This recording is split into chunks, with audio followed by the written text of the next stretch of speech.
Hello everyone and welcome back to Real Disability, where we analyze representation of disability in the media by interviewing students on UW-Madison's campus. We hope you enjoy.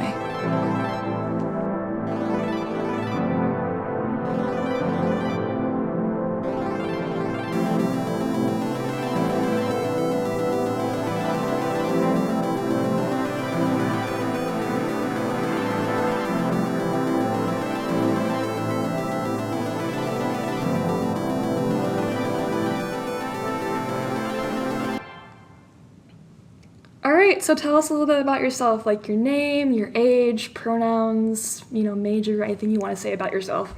Yeah, so I'm River Crackville. Any pronouns are fine for me, and I am a fourth-year student at UW-Madison. I'm studying rehabilitation psychology and doing a dual degree with art, or studio art to be more specific, and I spend a lot of my time on campus surrounding like disability and neurodivergence, and like peer education and things like that. That definitely influenced how I sort of conceptualize these things. And then I am autistic and I have ADHD and dyslexia, as well as some other janky stuff going on with me. Yeah. Very cool, thank you. For our first question, we want to know, what is your experience with disability? Like, do you have any, personal experience? What do you know about it already? That sort of thing. Yeah, so my personal experience with disability really kind of, came to fruition, I guess, going into college and, my, sophomore, junior year, which was 2022 and 2023. I am a late diagnosed autistic person, so I didn't find out for sure or get any sort of confirmation or diagnostic anything about autism until I was 20 years old, which is becoming less rare, but it's relatively not the typical timeline of things like that. I was also diagnosed with ADHD about 6 or 7 months before that, and a lot of other health conditions that I have had congenitally sort of began to worsen and become a little bit more impactful in my day-to-day life. So that's my kind of context in regards to my own disability or disabilities, and going through that process of finding providers and trying to get a diagnosis and learning an exorbitant amount in a very short amount of time about disability identity, and culture. It just kind of became a really central part of my life, and I ended up switching my major to rehabilitation psychology to pursue a career in that direction, as well as starting a student org and incorporating disability into my work at student orgs like Sex Out Loud. For sure, thank you so much. And then how has disability representation in media generally, or of your disabilities, affected your lived experiences? Yeah, I would say that in terms of things like chronic pain and fatigue and things like that, the media representation is generally doing a disservice to people, because there's sort of this threshold in mind of oh, it has to look this way to be relevant or legitimate, which is not necessarily the case. And I also feel a lot of it is when there is a character with that, it's the goal is to end that chronic condition, or that their life is fully about their symptoms, or is completely put on hold by their symptoms, which is a valid experience for people, of course, but I think also alienates a lot of people who have chronic conditions or like chronic pain conditions who are still very much like actively participating in like community. And so like the expectation for that is sort of that you'll be completely isolated in a way. And also like specifically with like autism and ADHD, the stereotypes for autism and ADHD are like so strongly embedded into like the general schema that it's like if you're not that, then you're lying or you made it up, or people don't really think it's serious or for real, or treat it like a joke, kind of. Oh, for sure. I totally see that, yeah. And then have you noticed media representations of disability influence UW-Madison's campus and or your experience as a student here? How has it impacted your daily life? I think sort of similarly to what I was saying with the really like strong stereotypes around like autism more specifically,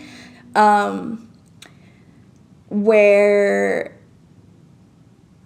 I don't really fit into that stereotype for a lot of people, or from a lot of people's perspectives, which is something that like has come up sometimes, but in general I think the experiences on campus are like pretty on par with like more general space society things. I would say on campus there's like a lot of people who get a lot of little pieces of information regarding disability because there is a general like higher interest in like learning, in my experience, or a higher interest in like being socially conscious just because everyone is brought together in this space. It's so highly concentrated of people of a similar age group. And it's also just like part of that like phase of life, I feel, where people are like becoming exposed to a lot of new ideas and a lot of new things. And so there's a lot more comfortability with like learning new things that are outside of someone's comfort zone, which is like not necessarily the case for everyone. Of course, there's always exceptions, but like speaking generally.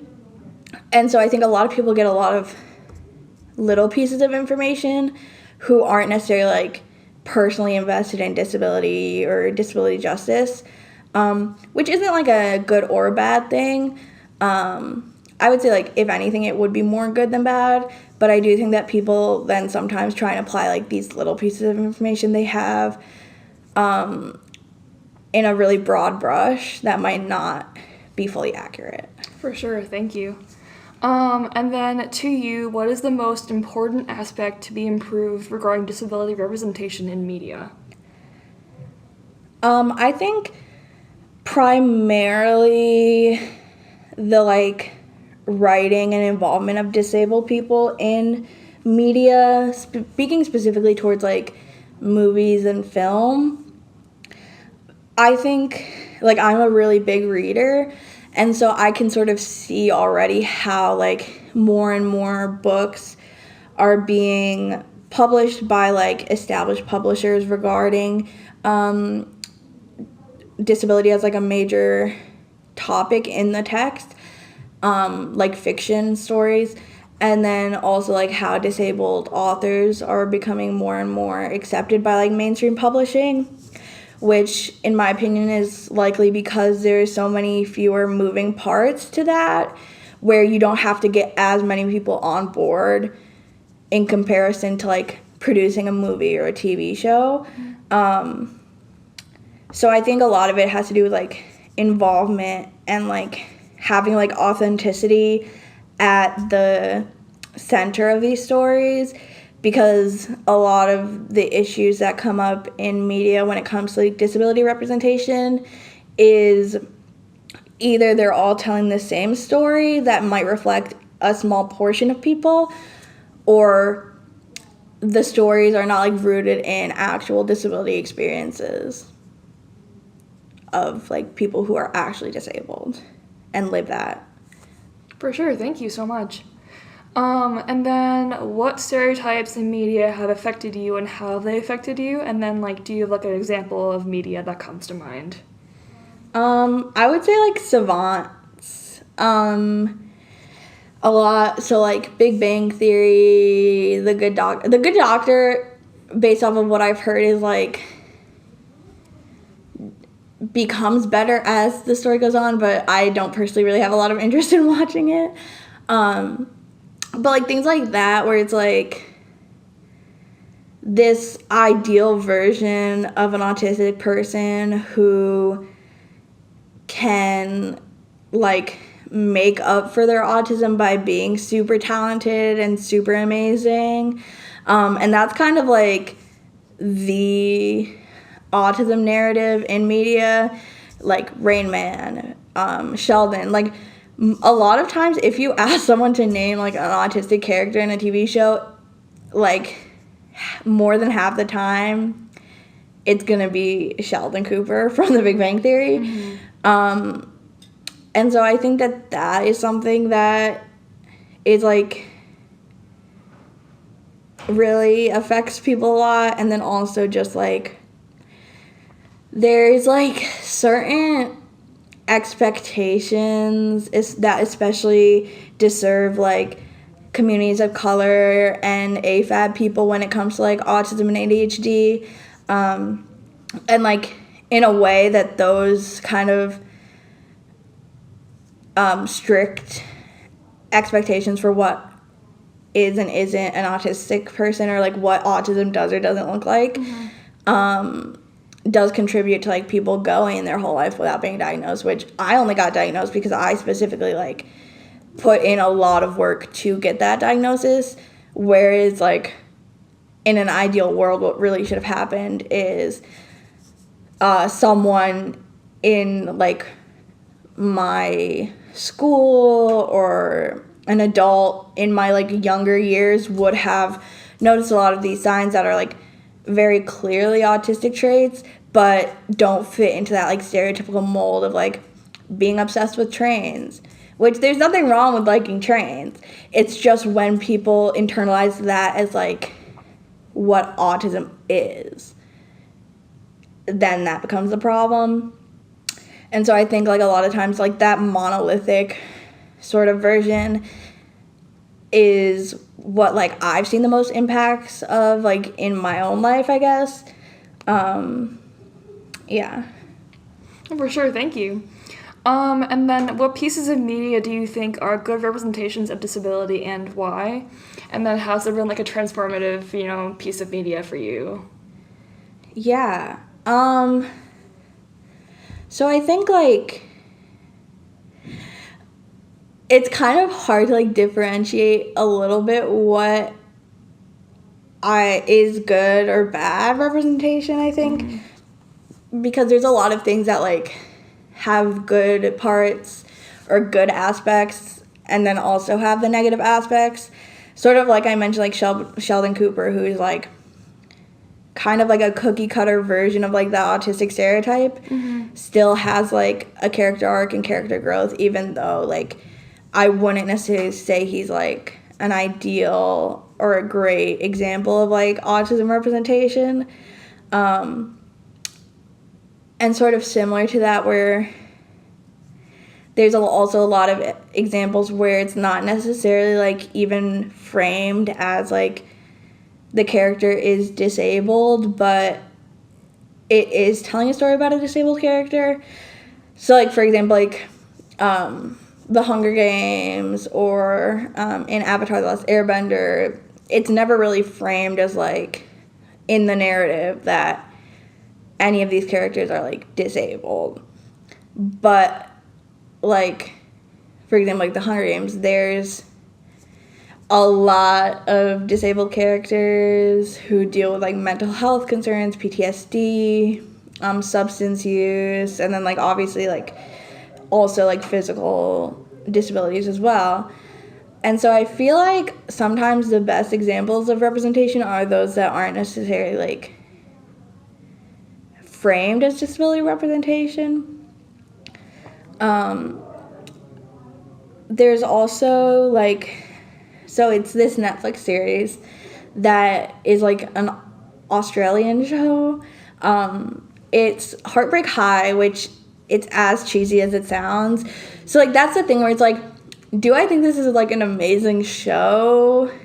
Not necessarily, but I do really think the autism representation in the reboot that they did, the like Netflix reboot, is really, really good. And a big part of that is the actress is autistic and had creative input in her character. That I think that is like a really, really good example of disability representation. And I wouldn't necessarily describe it as like a transformative impact, but it was like just really happy or nice to like see that and see sort of someone that's like closer to my end, like my vibe, I guess, be represented as autistic versus like an astrophysicist, which is like not me at all. But she's like, I think her name is Quinny, but she's a lesbian. She wears like fun colors and has like crazy makeup and has like tree frogs and is not a scientist at all, which I think is why like it stands out to me so much, is that it's like representing a large group of autistic people who have not been represented in the past. For sure. Well, thank you for talking with us today. Really appreciate it, and thank you for coming on and giving your experiences with disability in media. Yeah, of course. Thank you. Well, that wraps things up today. Thank you all so much for listening to Real Disability. We hope you learned more about disability in the media. See you next time.